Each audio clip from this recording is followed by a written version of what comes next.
네, 오늘 1월 22일 아침에 우리 사랑하는 다양가족들께 예수님의 이름으로 문안을 드립니다. 오늘 하루도 예수님 안에서 좋은 날입니다. 주님과 함께 동행하는 하나님의 자녀들의 복을 누리신 하루가 되시기를 바라겠습니다. 오늘 함께 우리가 나눌 말씀은 요한복음 6장 60절부터 71절까지 말씀이 되겠습니다. 예수님께서 오병이어 기적, 오병이어 표적 사건을 행하시고 나서 예수님께 사람들의 기대가 생겼습니다. 이분은 우리의 이 세상에서의 문제를 해결해 주실 수 있는 분이구나. 그것 때문에 예수님을 따르는 사람들이 생긴 것입니다. 그리고 예수님께서는 그 사람들의 기대에 대해서 예수님께서 그들이 원하는 것들을 다 들어주기 위해서 이 땅에 오신 것이 아니라 예수님 그분께서 이 땅에 오신 생명의 떡이라고 하는 말씀을 전해 주셨습니다. 이제 그걸로 인해서 그룹이 좀 나뉘게 된 것 같습니다. 그래서 한쪽 사람들은 그것을 받아들일 수 있지만 또 어떤 사람들은 그것을 받아들이기가 어려웠던 것 같습니다. 오늘 60절 말씀에도 이렇게 시작하죠. 제자 중 여럿이 듣고 말하되 이 말씀은 어렵도다. 누가 들을 수 있느냐 한데 그랬습니다. 그러니까 이게 이 예수님 하신 말씀을 이해를 하지 못하는데 누구도 이해를 못하냐면 예수님의 제자들까지도 이해를 못합니다. 그렇죠. 하늘에서 내리는 생명의 떡이 구약시대 만나처럼 먹을 것이 내린다고 생각을 했는데 그게 아니라 예수님 그분이 생명의 떡이라고 말씀하시고 내가 살을 주기 위해서 왔고 내 피가 음료라고 말씀하시고 이게 예수님 제자들에게도 아주 굉장히 큰 혼란이 올 수 있었을 것입니다. 예수님이 가버나움 회당에서 이 말씀을 가르치실 때 제자들끼리도 그러니까 서로 수근수근 하고 있었던 거죠. 61절입니다. 예수께서 스스로 제자들이 이 말씀에 대하여 수근거리는 줄 아시고 예수님이 그때 보셨어요. 이르시되 이 말이 너희에게도 걸림이 되느냐. 그리고 그러면 너희가 인자가 이전에 있던 곳으로 올라가던 것을 본다면 어떻게 하겠느냐 이렇게 말씀하셨습니다. 요한이 이 말씀을 기록한 이유는 예수님께서 승천하셨기 때문이죠. 그리고 예수님께서 승천하신 것을 보니까 우리가 이걸 가지고 이렇게 수근수근할 필요가 없었던 건데 우리가 이때는 우리도 이렇게 못 믿었습니다. 라고 우리도 이렇게 이게 내용이 무엇인지 잘 몰랐습니다. 예수님께서 생명의 떡으로 하늘에서 오셨다고 했는데 우리도 그게 무슨 말인지 이해가 되지 않았습니다. 아마 그런 맥락인 것 같아요. 근데 동시에 이 요한복음을 읽고 있는 청중들, 독자들 중에서도 이걸 여전히 혼란스러워하고 아니 구약의 모세는 만나를 내렸는데 어떻게 예수님이 이 세상에 오신 떡이 될 수 있는가 이걸 이해를 못했는데 예수님의 십자가와 부활 사건 그리고 예수님의 승천 사건으로 인해서 이제 그들이 이것을 이해하게 됐고 예수님의 말씀이 맞았던 것을 깨닫게 됐고 그래서 지금 요한복음을 읽고 있는 분들에게도 예수님이 부활하시고 승천하셨기 때문에 이것에 대해서 여러분들이 혼란을 느낄 필요가 없다고 하는 의도로 기록을 한 것 같습니다.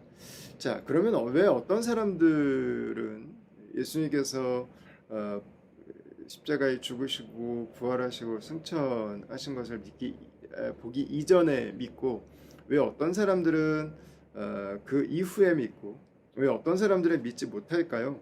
이제 오늘 본문에도 66절 말씀해 보시면 그때부터 그의 제자 중에서 많은 사람이 떠나가고 다시 그와 함께 다니지 아니하더라 이렇게 기록합니다. 어떤 사람들은 벌써 많이 예수님을 떠났거든요. 왜 이런 일들이 일어날까? 예수님은 63절에서 이렇게 말씀하셨습니다. 살리는 것은 영이니 육은 무익하니라. 내가 너희에게 이른 말은 영이요 생명이라 이렇게 말씀하셨습니다. 예수님은 여기에서요 살리는 것은 영에 있는 것이다 육에 있지 않다 이렇게 말씀하고 있습니다. 육은 무익하다 이렇게 말씀하셨어요. 어떤 사람들의 가르침은 육이 될 수 있습니다. 어떤 생각들은 육에 속한 것이 될 수 있습니다. 여기서 이 영과 육은 여러분 무엇이겠습니까? 저는 출처라고 보는 게 가장 좋은 것 같습니다. 출처, 근원인 거죠. 이게 우리들에게서 나오는 것인가? 그냥 우리들의 세계, 우리들의 한계, 우리들의 바운더리 안에서 나오는 것인가? 우리들이 이해할 수 있고 우리들이 받아들일 수 있는 수준 정도에서 나오는 것인가? 그게 이제 육인 거죠. 우리의 디자이어들이 있고 그리고 우리가 바라보는 이 세상에 한계가 있습니다. 영적인 것을 보지 못하고 눈에 보이는 물질 세계 안에 갇혀 있는 우리의 시야가 있죠. 여기에서 나오는 것이 이게 육이죠. 육은 우리가 예수님이 어떤 분이신지를 아는데 무익합니다. 어떻게 육으로 하늘에서부터 이 땅에 오신 생명의 떡이신 우리를 살리기 위해서 오신 예수님을 어떻게 여러분 이해하겠습니까? 어떻게 알겠습니까? 그냥 그 자체로 말이 안 되는 거죠. 살리는 것은 영입니다. 성령이신 거죠. 오늘 본문에도 힌트가 있습니다. 아버지께서 부르신 자들입니다. 그리고 예수님께서 12명을 향해서 내가 너희를 택했다 이렇게 말씀하셨는데 이제 그거죠. 그리고 우리 니고데모와 예수님의 대화로 가본다면 물과 성령으로 거듭난 자들입니다. 이제 이것은 두 가지 의미가 되죠. 물과 성령도 될 수 있고 물 곧 성령도 될 수 있습니다. 우리를 정결하게 하시는 성령님, 우리로 하여금 거듭나게 하시는 성령님에 대한 이야기를 하고 있는 것입니다. 그러나 결국은 같은 의미죠. 물과 성령으로 해석을 하든 물 곧 성령으로 해석을 하든 우리를 예수 그리스도께로 인도하는 예수 그리스도의 그 구원 사역에 나에게 효력이 있도록 주님께서 우리에게 가르쳐 주신 그리고 하나님의 직접적인 일하심이라고 하는 이제 의미가 그 안에 담겨 있는 것입니다. 누가 우리를 살릴 수 있는가? 성령이시죠. 누가 우리에게 영원한 유익을 주시는가? 성령이신 거죠. 예수님께서 하신 말씀은 성령으로 우리에게 주신 것입니다. 그래서 영으로 그 말씀을 듣는 자들, 영으로 내 안에 하나님의 역사가 일어난 자들에게는 이 구원의 일들이 일어나게 되는 거고요. 육으로 듣고 육으로 받아들인 사람들에게는 그것은 이해할 수 없는 말들이 되는 것입니다. 그래서 64절부터 시작되죠. 그러나 너희 중에 믿지 아니하는 자들이 있느니라 이렇게 말씀하셨습니다. 믿지 아니하는 자들이 있다. 심지어는 팔자들도 있다. 이제 여기 아까 66절 말씀처럼 이제 떠나는 자들도 있다. 이렇게 이제 또 많은 사람들이 떠났다. 이렇게 되는 겁니다. 누가요? 그 안에 영의 역사가 없는 자들이죠. 자, 그리고 67절에 예수님이 이제 질문하세요. 12제자에게 이르되 너희도 가렸느냐? 이렇게 예수님께서 질문을 하고 계십니다. 그때 시몬 베드로가 나오죠. 영으로 하는 대답의 표준이죠. 대답하되 주여 영생의 말씀이 주께 있사오니 우리가 누구에게로 가오리이까? 우리가 주는 하나님의 거룩하신 자이신 줄 믿고 알았사옵나이다. 이렇게 말씀합니다. 영생의 말씀이 주님께 있습니다. 주님의 말씀이 영생의 말씀입니다. 주님의 가르침이 영생을 위한 가르침입니다. 라는 뜻도 되죠. 그러나 더 근원적인 의미로는 예수님이 영생의 말씀이신 거죠.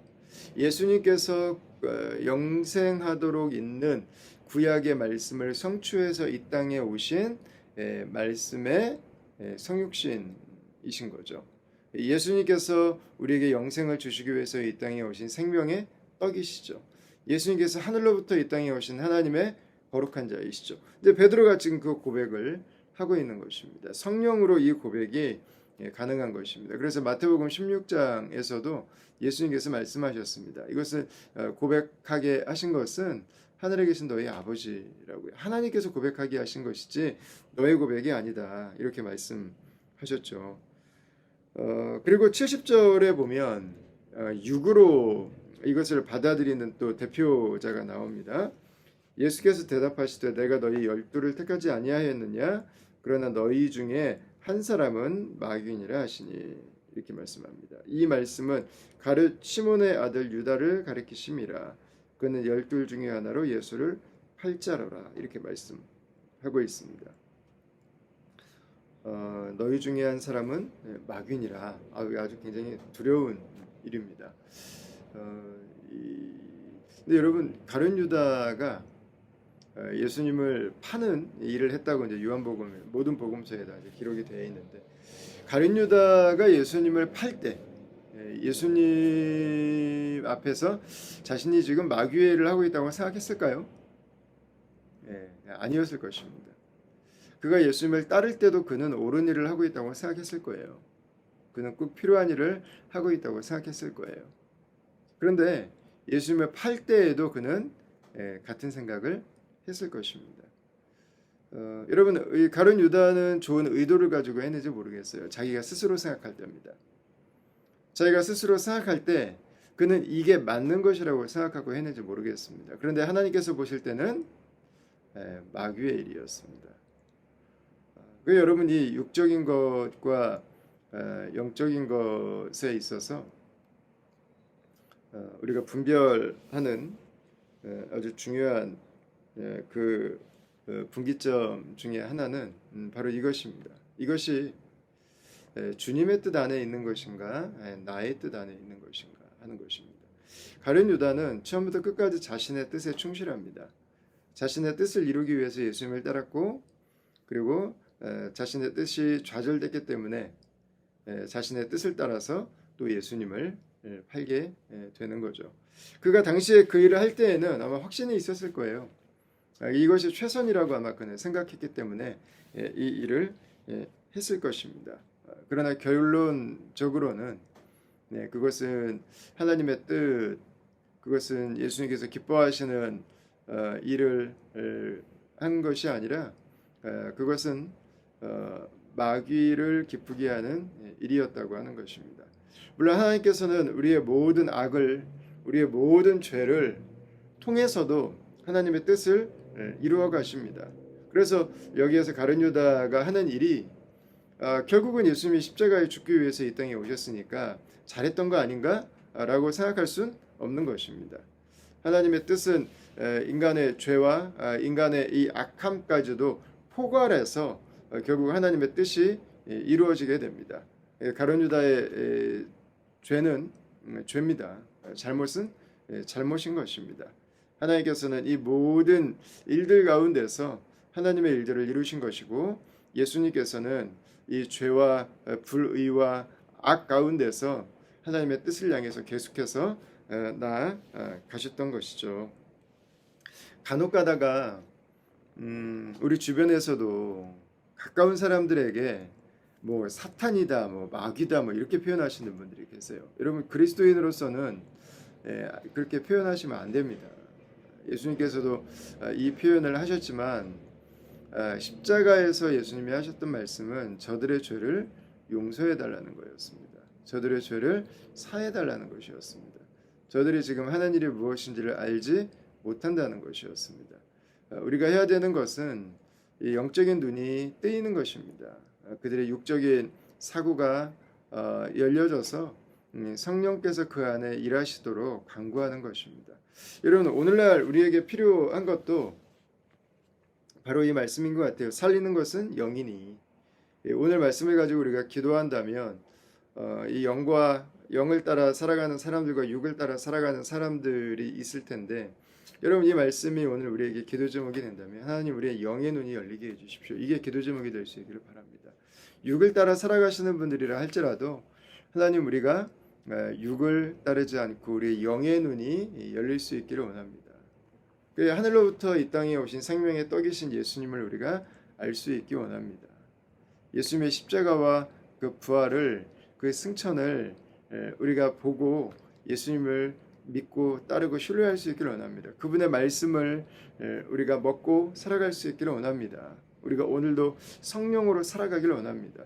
여러분, 이것이 영이신 성령께서 우리 안에 일하실 때 나타나는 바로 그 모습인 것이죠. 오늘 우리의 기도 제목이 있다면 하나님, 우리의 영의 눈을 열어주십시오. 하나님의 영이신 성령께서 오늘도 내 삶 가운데 역사해 주십시오. 여러분, 그러면 내가 마귀를 따르고 있나, 이 염려를 하지 않아도 되는 것 같아요. 내가 육에 속해 있지 않은가, 이 염려를 하지 않아도 될 것 같아요.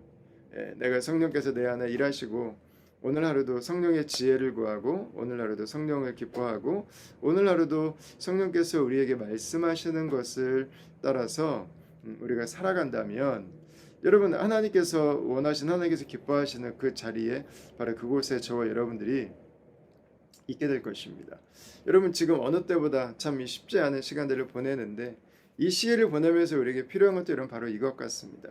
성령님 내 안에 임하여 주시옵소서. 성령님 나에게 말씀하여 주시옵소서. 성령님 내 마음이 이 눌림과 이 무디어짐 가운데서 하나님이 주시는 새 마음과 새 영으로 하나님 나를 오늘도 새롭게 하여 주시옵소서. 오늘도 나를 변화시켜 주시옵소서. 오늘도 믿음으로 살게 하여 주시옵소서. 여러분 이 기도 제목을 가지고 오늘 하루도 저와 여러분들이 위로부터 이 땅에 오시고 우리에게 생명의 떡이 되시고 그리고 다시 승천하셔서 오늘도 성령으로 함께하고 계시는 주와 동행하는 주의 제자들 우리 하나님의 자녀들의 모습이 될 수 있기를 우리 주님의 이름으로 축원합니다.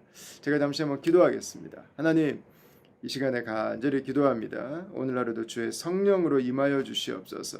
주의 성령으로 우리의 눈을 열어주시고 우리의 마음을 새롭게 하여 주시고 주의 성령으로 우리의 언어들이 변화되게 하시고 주의 성령의 음성을 듣게 하여 주시고 우리 주의 성령께서 오늘 하루도 인도하시는 하루의 삶을 살아갈 수 있도록 하나님 역사해 주시고 우리의 삶에 찾아온 모든 절망과 낙심과 하나님 우겨싸임과 하나님 짓눌림들로부터 우리를 자유케 하시며 우리를 소성케 하시며 우리를 일어나게 하시고 우리를 뛰게 하시고 춤추게 하시고 오늘도 믿음으로 살아가게 하시는 우리 주를 송축하는 한 날이 되게 하여 주시옵소서. 우리 가운데 함께 하실 성령의 충만한 은혜를 구하고 예수님 이름으로 기도합니다. 아멘. 사랑하는 다음 가족 여러분, 오늘 이 말씀에서 함께 우리가 나눈 것처럼 오늘 하루 성령을 구하는 복된 하루가 되실 수 있기를 바라겠습니다. 감사합니다.